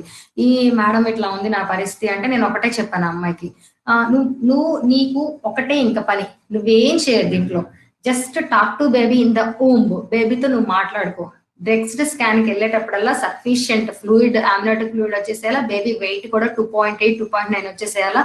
నీ పని తింటాం, పడుకోవటం, బేబీతో మాట్లాడటం, నా దగ్గర యోగా చేయటం, ఈ 4 పనులే పెట్టుకో, ఇంక ఏ పని పెట్టుకోవద్దని చెప్పేశాను. అమ్మాయి రోజు బేబీతో మాట్లాడిందంట. నేను ఇదే చెప్పాను అమ్మాయికి, రోజు బేబీతో మాట్లాడేదంట. నెక్స్ట్ స్కాన్ కి వెళ్ళేసేస్తే నువ్వు వెయిట్ పెరిగిపోవాలా, అమ్నియోటిక్ ఫ్లూయిడ్ సఫిషియంట్ గా ఉండాలా, అండ్ మంచిగా తినమని చెప్పాను, ఫ్లూయిడ్స్ తీసుకోమని చెప్పాను, ఫుడ్ సఫిషియంట్ ప్రోటీన్ డైట్ తీసుకోమని చెప్పాను. And talking to the baby in the womb, అది మాత్రం చాలా పనిచేసింది ఆ అమ్మాయికి. డైలీ నీ బేబీతో నువ్వు మాట్లాడుకో, నెక్స్ట్ స్కానింగ్ కి వెళ్ళేసరికి నువ్వు నీకు మొత్తం అంత క్లియర్ గా ఉండాలని చెప్పేసి చెప్పాను. అమ్మాయి అలాగే చేసింది. అమ్మాయి మాత్రం నన్నే ఫాలో అయింది, డాక్టర్ని ఫాలో అవ్వలేదు. సో ఈ నెక్స్ట్ స్కాన్ కి వెళ్ళేసరికి సఫిషియంట్ అమ్నియోటిక్ ఫ్లూయిడ్ వచ్చేసింది, బేబీ గ్రోత్ కూడా 2.8 వచ్చింది. సో మేమైతే చాలా హ్యాపీ ఫీల్ అయ్యాం మేమిద్దరం. ఆ తర్వాత ఆ అమ్మాయికి జూలైలో డెలివరీ అవ్వటం ఇష్టం లేదు, ఆగస్ట్ లో డెలివరీ అవ్వటం ఇష్టం. మళ్ళీ చెప్పింది, మేడం నాకు ఇప్పుడు డెలివరీ అవ్వటం ఇష్టం లేదు మేడం, నాకు ఆగస్ట్ లో కావాలి, నాకు ఆ మంత్ అంటే ఇష్టం అంది. ఓకే, మళ్ళీ నువ్వు మాట్లాడుకో నీ బేబీతో అని చెప్పేశాను. నీ బేబీతో నువ్వు మాట్లాడేసుకుని ఇప్పుడు బయటికి రావద్దు, ఆగస్ట్ లోనే నువ్వు బయటికి రా, ఇట్లా మాట్లాడుకో కంపల్సరీ అవుతుందని చెప్పాను. అమ్మాయి అలాగే మాట్లాడుకుంది. ఆగస్ట్ 8న డెలివరీ అయ్యింది, అమ్మాయి పుట్టేసింది. సో మిరాకిల్స్ అన్నమాట. అట్లా మిరాకిల్స్ జరుగుతుంది. అంటే ఈ మెయిన్ ఓన్లీ ఏంటంటే మదర్ కి బేబీకి ఉన్న బాండేజ్ ని బట్టి అలా జరుగుతుంది. ఇక్కడ డాక్టర్ ఏం చేయలేరు, యోగా ట్రైనర్ కూడా ఏం చేయలేరు, మనం ఏం చేయలేము. ఓన్లీ బేబీ మదర్ మాటే వింటుంది. నేను చెప్పాను 5th మంత్ నుంచి వాళ్ళకి వినికిడి శక్తి స్టార్ట్ అవుతుంది. 5th మంత్ నుంచి కాదు, కన్సీవ్ అయిన దగ్గర నుంచి వాళ్ళ బేబీతో మాట్లాడుకోవాలి. బేబీతో మాట్లాడాలి, నువ్వు ఇట్లా పుట్టు, ఇట్లా పెరుగు, ఇట్లా పుట్టు. నేను నేను నా ఎక్స్పీరియన్స్ కూడా చెప్తా. నేను కడుపుతో ఉన్నప్పుడు నేను కడుపుతున్నప్పుడు నాకు నా బేబీ ఇలా ఉండాలి, అలా ఉండాలి, మా మదర్ నుంచి ఇది రావాలా, మా ఫాదర్ నుంచి ఇది రావాలా, మా అన్న నుంచి ఇది రావాలా, మా హస్బెండ్ నుంచి ఇది రావాలా, నా నుంచి ఇది రావాలని నేను కోరుకున్నాను. ఎలా కోరుకున్నాను అలా ప్రింట్ దిగాడు. సో అప్పుడు నాకు ఈ యోగా తెలీదు, ఈ ప్రెగ్నెన్సీ యోగా తెలీదు, ఈ ప్రీనేటల్ తెలీదు, పోస్ట్ నేటల్ తెలీదు, అసలు యోగా అంటేనే ఏం తెలియదు అప్పట్లో నాకు. సో అట్లా నాకు తెలియకుండానే నేను ఒక పాజిటివ్ యాటిట్యూడ్ తో నేను చేసుకున్నాను. నేను ఎలా అయితే అనుకున్నాను అలా వచ్చిన. సో అది only mother and baby bondage ని బట్టే ఉంటుంది. సో మొన్న రీసెంట్ గా నేను కండక్ట్ చేశాను talking to the baby in the womb అని. ఒక గైనకాలజిస్ట్ నెల్లూరులో ఉంటారు, ఆవిడ ఆండాల్ గారని. ఆవిడ ఆండాల్ ఫెర్టిలిటీ సెంటర్ ఉంది, ఆవిడకి యూట్యూబ్ ఛానల్ కూడా ఉంది. ఎవరికైనా కావాలంటే ఆవిడ సైట్ కి వెళ్ళండి, విజిట్ చేయండి. ఆవిడ యూట్యూబ్స్ చాలా యూస్ఫుల్ అవుతాయి. నేను ఆవిడకి అక్కడే కనెక్ట్ అయ్యాను అనమాట. ఆవిడ యూట్యూబ్స్ నేను దేనికోసమో షేర్ చేస్తున్నాను. అసలు ఎందుకు అంటే ఎందుకు వస్తుంది డయాబెటిక్ ప్రెగ్నెన్సీ టైంలో, ఎందుకు వస్తుంది అన్నది నాకు రీజన్ తెలియట్లేదు. నేను సెర్చ్ చేయగా నాకు ఈమె దగ్గర దొరికింది పాయింట్ అనమాట. ఎన్నో వీడియోస్ సెర్చ్ చేస్తే నాకు ఈమె దగ్గర పాయింట్ దొరికింది. ఎందుకు వస్తుంది, పీసీఓడి ఉంటే, బిఫోర్ ప్రెగ్నెన్సీ పీసీఓడి ఉంటే డయాబెటిక్ కంపల్సరీ వస్తుంది ప్రెగ్నెన్సీలో అన్నది. ఆ కనెక్షన్ అనేది తెలిసింది, ఎందుకు వస్తుంది అన్న కనెక్షన్ తెలిసింది నాకు ఆమె దగ్గర. అప్పుడు నేను ఆమెతో కనెక్ట్ అయ్యాను అనమాట. ఆమెకు రెగ్యులర్ గా మెసేజెస్ చేయడం, ఇప్పుడు ఆమె నాకు కనెక్ట్ అయిపోయింది. సో అట్లా ఆమె talking to the baby in the womb అని చెప్పేసి ఒక బుక్ రాసింది ఆమె. అది ఇప్పుడు మనకి అమెజాన్ లో కూడా దొరుకుతుంది ఆ బుక్. అది తెచ్చుకొని మీరు ఎవరికైనా కావాలంటే ప్రెగ్నెంట్ మనకి సజెస్ట్ చేయండి. ఆవిడ ఏదైతే నాకు ఇన్స్పిరేషన్ ఆవిడే అసలు యాక్చువల్గా talking to the baby in the womb లో ఇన్స్పిరేషన్ కూడా ఆవిడే. ఆవిడ వీడియోస్ లో చాలా మంది చెప్తూ ఉంటారు, మాకు నార్మల్ డెలివరీ అవ్వాలంటే బేబీతో మాట్లాడుకున్నారు అయిపోయింది. సో ఇదంతా కూడా పాజిటివ్ వైబ్స్ అనేవి వస్తూ ఉంటాయి. ఈ రకంగా నేను చాలా ఎంజాయ్ చేస్తున్నాను వాళ్ళ క్లాసెస్ చెప్పడంలో కానీ. సో వాళ్ళకి నేను కొన్ని సజెషన్స్ ఇవ్వటం కానీ. సో అవన్నీ చాలా చాలా చాలా కేసులు కూడా వచ్చినాయి. నాకు సర్క్లాస్ కేసు వచ్చింది, యామినెట్ ఫ్లూయిడ్ తగ్గిపోయిన కేసు వచ్చింది, బేబీ తక్కువ వెయిట్ ఉన్న కేసు వచ్చింది. ఇప్పుడు ఈ మధ్య రీసెంట్ గా ఇంకొక అమ్మాయి రేపు డెలివరీ అవ్వబోతుంది. ఆ అమ్మాయి ఆంధ్రాలో ఎవరో సజెస్ట్ చేస్తే వచ్చింది నా దగ్గరికి. ఆ అమ్మాయి డయాబెటిక్ ఉంది, ఇన్సులిన్ తీసుకుంటుంది. ఇంకా 2-3 డే ఇంకా 1 వీక్ లో డెలివరీ అవుతుంది. నన్ను అడుగుతుంది, నాకు తొందరగా డెలివరీ కావాలని అడుగుతుంది. అమ్మాయి ఎంప్లాయీ, సాఫ్ట్వేర్ ఎంప్లాయీ. సో నేను కొన్ని టిప్స్ చెప్పాను అనమాట. ఇక దీనిలో కొన్ని రకాల యోగా చేస్తే ఏంటంటే కొంచెం మనం ఎలా కావాలంటే అలా మోల్డ్ చేసుకోవచ్చు.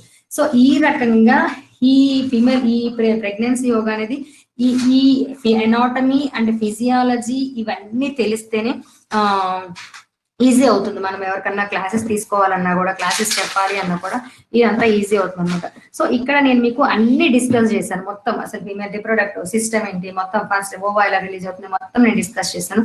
ఇక్కడ మనము ఇంకొకటి ఏంటంటే మదర్ కి ఎక్కువగా చాంటింగ్స్ చెప్పాలా, భజన్స్ చేయించాలా, సనాతన గోపాల మంత్రాలు ఉంటాయి అవి చేయించాలా, అండ్ ప్రెగ్నెంట్ గాయత్రి మంత్రం ఉంది, ఓం భూర్భువ స్వాహ అది చెప్పించాలా. అండ్ గాయత్రి సనాతన గోపాల మంత్రం, అది సనాతన గోపాల మంత్రం ఏంటి అంటే ఓం జలబింబాయ విద్మహే నీలపురుషాయ ధీమహి తన్నోస్త్వంబు ప్రచోదయాత్. ఎందుకంటే వాళ్ళ బాడీ ఎక్కువగా హీట్ ఉంటుంది. హీట్ ఉండటం వల్ల ఈ జలగాయత్రి మంత్రం కనుక చెప్పినట్టయితే వాళ్ళ బాడీ చాలా కూల్ అవుతుంది, ఫ్లక్చువేట్ అవ్వకుండా ఉంటుంది. ఈ విధంగా వాళ్ళకి మన దగ్గరకు వచ్చిన ప్రెగ్నెంట్ మనకి మంత్రాలతో, చాంటింగులతో, భజనలతో, ఓంకార చాంటింగ్ చెప్తే ఏంటంటే వాళ్ళ బేబీ కూడా చాలా హెల్తీగా ఉంటారు, వాళ్ళు కూడా చాలా హెల్తీగా ఉంటారు. సో ఇది ఫీమేల్ రిప్రొడక్టివ్ సిస్టమ్ గురించి అండ్ ఆటోమేటిక్ ఫిజియాలజీ. వాళ్ళకి ఏ హెల్త్ ఇష్యూస్ వస్తాయో చెప్పాను. వాళ్ళకి మీకు తెలిసిన కొన్ని హెల్త్ ఇష్యూస్ చాలా మందికి తెలిసింది బీపీ, థైరాయిడ్, షుగర్. కానీ ప్రెగ్నెంట్ ఉమెన్కి డిఫరెంట్ హెల్త్ ఇష్యూస్ వస్తాయి. కార్పల్ టన్నెల్ సిండ్రోమ్ అని, రౌండ్ లెగమెంట్ పెయిన్ అని.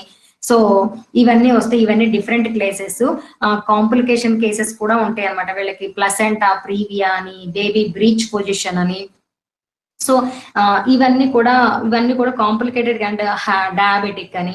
వీటి వల్ల ఏంటంటే వీళ్ళు మళ్ళీ చాలా హెల్త్ ఇష్యూస్ వస్తాయి వాళ్ళకి. వీటి వల్ల బీపీ ఎక్కువైనా ప్రాబ్లమే, థైరాయిడ్ ఉన్న ప్రాబ్లమే, షుగర్ లెవెల్స్ ఎక్కువైనా ప్రాబ్లమే, ప్లసెంటా ప్రీవియా ఉన్న ప్రాబ్లమే, ప్రీ ఎక్లాంషియా ఉన్న ప్రాబ్లమే, బేబీ బ్రీచ్ పొజిషన్ ఉన్న ప్రాబ్లమే వాళ్ళకి. సో ఇన్ని కాంప్లికేషన్స్ అనేవి వాళ్ళకి ఉంటాయి. సో అవన్నీ యోగా ద్వారా ఎలా క్యూర్ చేయొచ్చు అనేది ఒక్కొక్క హెల్త్ ఇష్యూకి ఒక్కొక్క ఆసనం అనేది ఉందన్నమాట. ప్రతి ఒక్క హెల్త్ ఇష్యూకి బీపీకి ఒకటి ఉంది, థైరాయిడ్ ఉంది, ఉంది, రౌండ్ లెగమెంట్ పెయిన్ ఉంది, వెజైనా పెయిన్ ఉంది, నార్మల్ డెలివరీకి ఉన్నాయి, కాన్స్టిపేషన్ ఉంది, అండ్ ఈ వెజనల్ మజిల్స్ స్ట్రెంగ్తెన్ అవడానికి ఉంది. ఒక్కొక్క హెల్త్ ఇష్యూకి ఒక్కొక్క ఆసనం అనేది ఉంది. ఇందులో ఫస్ట్ ట్రైమిస్టర్ లో ఒక టైప్ ఆఫ్ ఆసనాస్ ఉంటాయి, ప్రాణాయామాస్ ఉంటాయి, అండ్ సూర్య నమస్కారం ఉంటుంది. అండ్ సెకండ్ ట్రైమిస్టర్ లో కూడా కొంచెం మారిపోతూ ఉంటాయి, ఆసనాస్ మారిపోతాయి. వీళ్ళకి ఎక్కువగా కూడా ప్రాప్స్ యూజ్ చేసి చెప్తాము, లైక్ వాల్ కానీ, బోల్స్టర్ కానీ, అండ్ చైర్ కానీ, రోప్ కానీ సెకండ్ ట్రైమిస్టర్ నుంచి స్టార్ట్ చేస్తాము. థర్డ్ ట్రైమిస్టర్ కూడా అంతే. సో వీళ్ళకి ఆసనాస్ అనేవి according to their health issues బట్టి చేంజ్ చేసుకుంటా రావాలి. వాళ్ళకి back pain related, sciatica related, oedema related, carpal tunnel syndrome related, round ligament pain related, placenta previa, and thyroid and diabetic, baby breech position. నా దగ్గర ఒక case ఉంది, baby breech position. ఆ అమ్మాయికి 7th month వరకు ఆ అమ్మాయికి తెలియదు యాక్చువల్ గా బేబీ బ్రీచ్ పొజిషన్ ఉంది. అలాంటి కేసెస్ చాలా మంది డీల్ చేస్తున్నారు. డీల్ చేయకండి, ఎందుకంటే వాళ్ళకి అబార్షన్స్ అయిపోతాయి. సో ప్లాసెంటా ప్రీవియా తో వచ్చింది యాక్చువల్ గా అమ్మాయికి బేబీ బ్రీచ్ పొజిషన్ ఉంది. బ్రీచ్ పొజిషన్ అంటే యాక్చువల్ గా అమ్మాయికే తెలియదు. అమ్మాయి పేరు కషిష్. అమ్మాయి చార్టెడ్ అకౌంటెంట్. స్టిల్ నా దగ్గర క్లాసెస్ తీసుకుంటుంది. ఇప్పుడు తను 8th month వచ్చింది. తనకి 8th month వచ్చింది. బ్రీచ్ పొజిషన్ అని తెలియదు, డాక్టర్ కూడా చెప్పలేదంట. నా దగ్గరకు వచ్చింది. సరే అన్ని చేపిస్తున్నాను నేను, దాన్ని చాలా కేర్ఫుల్ గా చెప్పాలి వాళ్ళకి. చేపిస్తూనే ఉన్నాను. నాకు ఇంకా కావాలి అంటుంటే నేను ఒకటే చెప్పాను, నేను ఇంతకన్నా నేను చెప్పను నీకు అని చెప్పేశాను అనమాట. ఎందుకంటే నేను సేఫ్ గా ఉంటాను, నువ్వు సేఫ్, నీ బేబీ సేఫ్ గా ఉంటారని నేను క్లియర్ కట్ గా చెప్పేశాను. సరే మేడం మీరు ఎట్లా చెప్తే అట్లా వింటానుంది. ఇప్పుడు 8th month వచ్చేసరికి బేబీ బ్రీచ్ పొజిషన్ వల్ల సెఫాలిక్ పొజిషన్ వచ్చేసింది. షీ ఫెల్ట్ వెరీ హ్యాపీ అనమాట. నేను కూడా చాలా హ్యాపీ ఫీల్ అయ్యాను, ఎందుకంటే అమ్మాయికి అన్ని నేను చెప్పలేకపోతున్నాను ఫీల్ నాకు కూడా ఉంది. సో ఇప్పుడు అన్ని చేస్తున్నా అమ్మాయి.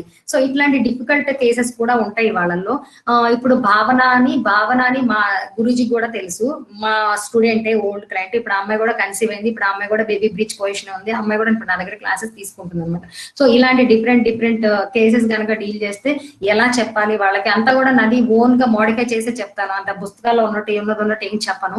సో అట్లా డిఫరెంట్ ప్రెగ్నెంట్ ఉమెన్ ని డీల్ చేయడం వల్ల ఎక్స్పీరియన్స్ అనేది గెయిన్ చేయొచ్చు.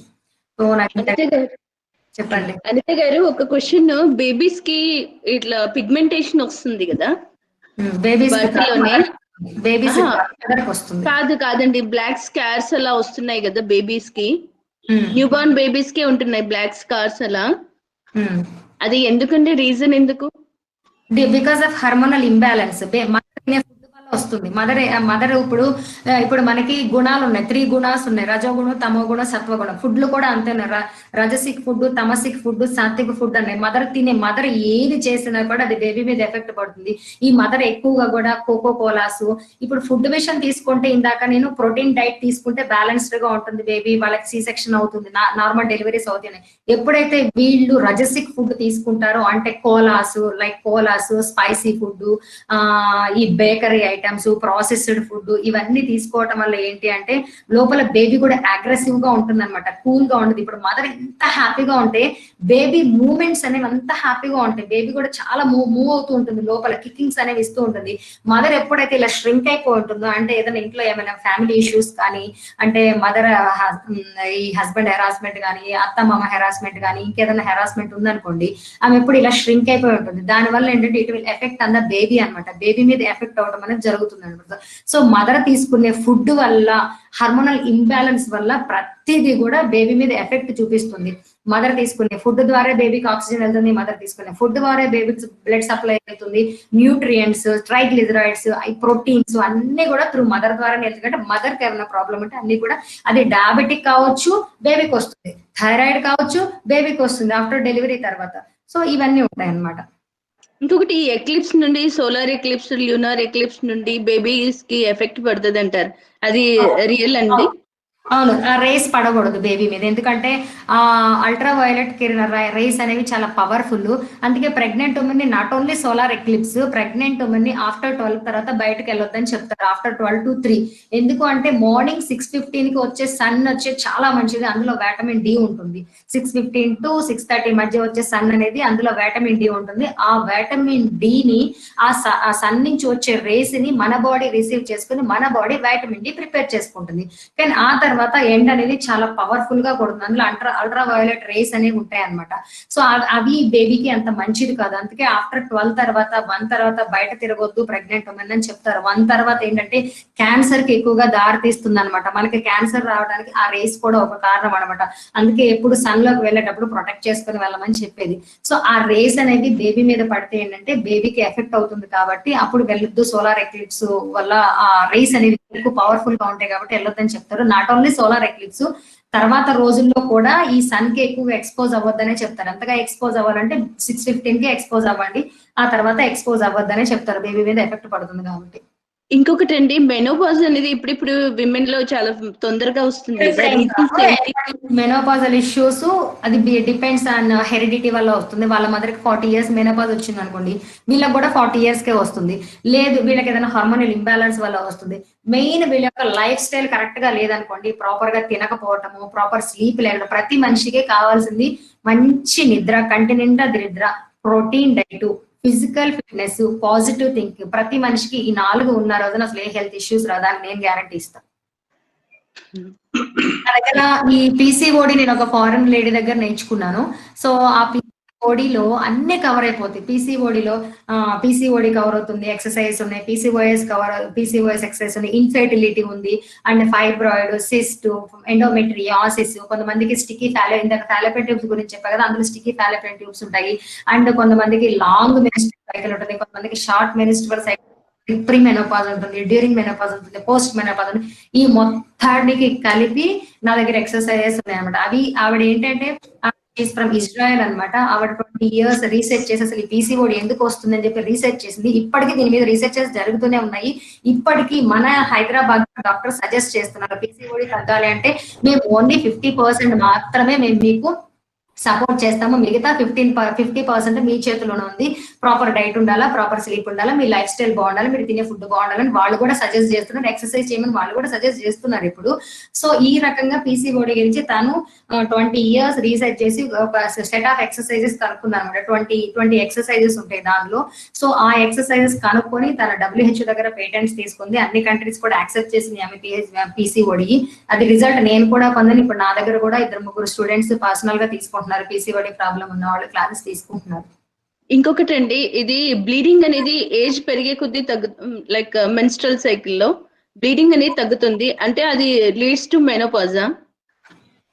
మెనోపాజ్ అంటే బ్లీడింగ్ తగ్గటమా? ఎక్కువ ముందు మెనోపాజ్ కి సిమ్టమ్స్ ఏంటంటే బ్లీడింగ్ అనేది ఎక్కువ అవుతూ ఉంటుంది. నేను ఇందాక చెప్పా కదా, ఎండోమెట్రియం రప్చర్ అయితేనే ఎవ్రీ మంత్ షట్ డౌన్ అవుతేనే మనకు బ్లీడింగ్ అవుతూ ఉంటుంది. ఇట్స్ డిపెండ్స్ ఆన్ ఎండోమెట్రియం అనమాట. ఎండోమెట్రియం ఫామ్ అవ్వాలి అంటే ఇట్స్ డిపెండ్స్ ఆన్ హార్మోన్.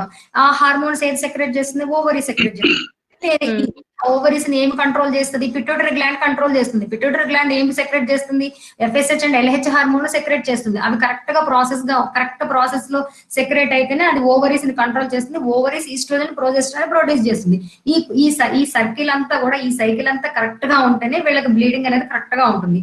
ఇక్కడ ఎక్కడ సైకిల్ దెబ్బతిన్నా కూడా వీళ్ళకి బ్లీడింగ్ అనేది కరెక్ట్ గా ఉండదు. లాంగ్ మెన్స్ట్రల్ సైకిల్ ఉంటుంది, షార్ట్ ఉంటుంది, స్కిప్డ్ మెన్స్ట్రల్ సైకిల్ అంటే 4 months రావడం, 5 months రావడం, 6 months రావడం, ఆ వచ్చిన బ్లీడింగ్ కూడా 15 days అవడం, 20 days ఇట్లా జరుగుతుంది. సో మెనోపాజల్ ఇష్యూస్ లో ఏముంటాయి?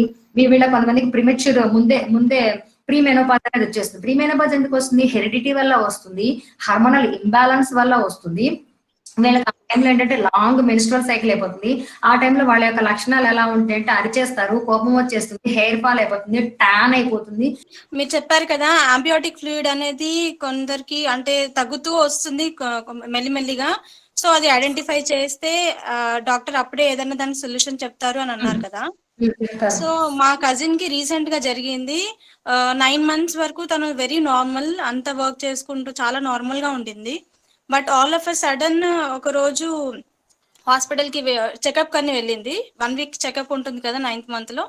సో అలా వెళ్ళినప్పుడు డాక్టర్ చూసి హార్ట్ బీట్ కనిపించట్లేదు, ఒకసారి ఇమ్మీడియట్ గా స్కాన్ చేయించు అని డాక్టర్ చూసి చెప్పినప్పుడు కూడా తను ఏమందంటే లేదు నాకు మూమెంట్స్ ఉంది అని అంటే రికగ్నైజ్ చేయలేకపోయింది. సో స్కాన్ చేసి వెంటనే వచ్చినప్పటికీ నిజంగానే బేబీకి హార్ట్ బీట్ లేదు, ఎందుకు అంటే యాంబియోటిక్ ఫ్లూయిడ్ తగ్గిపోయింది మొత్తం అని చెప్పారు. సో అలా చనిపోయింది అదే బేబీ. చనిపోతుంది బేబీ ఐడెంటిఫై చేయకపోతే. అందుకే వీళ్ళు ఎప్పటికప్పుడు కికింగ్స్ అనేవి అబ్జర్వ్ చేసుకుంటూ ఉండాలా. సో అబ్జర్వ్ చేసి ఎప్పుడైతే మూమెంట్స్ ఆగిపోయినాయి అనుకున్నారు ఇమీడియట్ గా డాక్టర్ దగ్గరికి వెళ్ళాలా. అప్పుడు వాళ్ళు చెక్ చేస్తారు అమ్నియోటిక్ ఫ్లూయిడ్ ఉందా లేదా, బేబీకి హార్ట్ బీట్ అందుతుందా లేదా అనేది. ఎప్పుడైతే హార్ట్ బీట్ ఆ అమ్నియోటిక్ ఫ్లూయిడ్ తగ్గిపోయిందో ఈ బేబీకి హార్ట్ బీట్ కూడా తగ్గిపోతుంది, బేబీ చనిపోయే ఛాన్సెస్ ఎక్కువ ఉంటాయి. అంటే అది ఏమైనా 1 day లో కూడా జరిగే ఛాన్స్ ఉంటుందా అన్న క్వశ్చన్.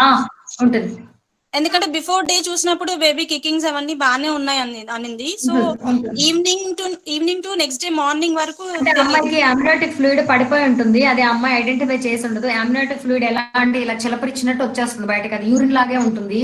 అది చాలా మందికి తెలియదు, అది యూరిన్ అమ్నియోటిక్ ఫ్లూయిడ్ చాలా మందికి తెలియదు. ఎందుకంటే 9th month వచ్చేసరికి బ్లాడర్ మీద ఎక్కువగా ప్రెషర్ పడి ఫ్రీక్వెంట్ యూరినేషన్ ఉంటుంది వాళ్ళకి. సో దాంతో వాళ్ళు ఐడెంటిఫై చేయలేరు అనమాట. ఇవన్నీ అందుకే మా ప్రినేటల్ క్లాసెస్ లో చెప్తాం అనమాట, ఇవన్నీ ఇట్లా ఉండాలి అట్లా ఉండాలి. నేను ప్రతి ఒక్క క్లయింట్ ని అబ్జర్వ్ చేస్తూ ఉంటాను, నీకు ఏమన్నా ఇట్లా అవుతుంది అట్లయితే నేను చెప్తూ ఉంటాను, ఇన్స్ట్రక్షన్స్ ఇస్తూ ఉంటాను. సో ఏంటి అంటే వాళ్ళకి బ్లాడర్ మీద ఎక్కువగా ప్రెషర్ యూరినేషన్ అనేది ఉంటుంది. ఈ యూరినేషన్ ఉండడం వల్ల అది అమ్నియోటిక్ ఫ్లూయిడ్ యూరిన్ అనేది వాళ్ళు ఐడెంటిఫై చేయలేరు. అవి ఏంటంటే ఇట్లా చిలపరిచ్చినట్టు మగ్గుతో తీసుకొని కళ్ళాకు కొడతాను అట్లా చిలపరిచ్చినట్టు పడిపోతాయి అనమాట. ఆ రోజంతా ఇంక నిద్ర ఉండదు వాళ్ళకి. యాక్చువల్గా ఆ రోజంతా వాళ్ళకి నిద్ర ఉండదు, అది వాళ్ళకి తెలియదు. అది మనం ఎడ్యుకేట్ చేయాలన్నమాట. చేసిన రోజున ఎప్పుడైతే ఆ మూమెంట్స్ ఆగిపోతే ఇమీడియట్ గా డాక్టర్ ని కన్సల్ట్ అయితే బేబీ బతుకుతుంది. ఇమీడియట్ గా సి సెక్షన్ చేసి తీసేస్తారు బేబీని.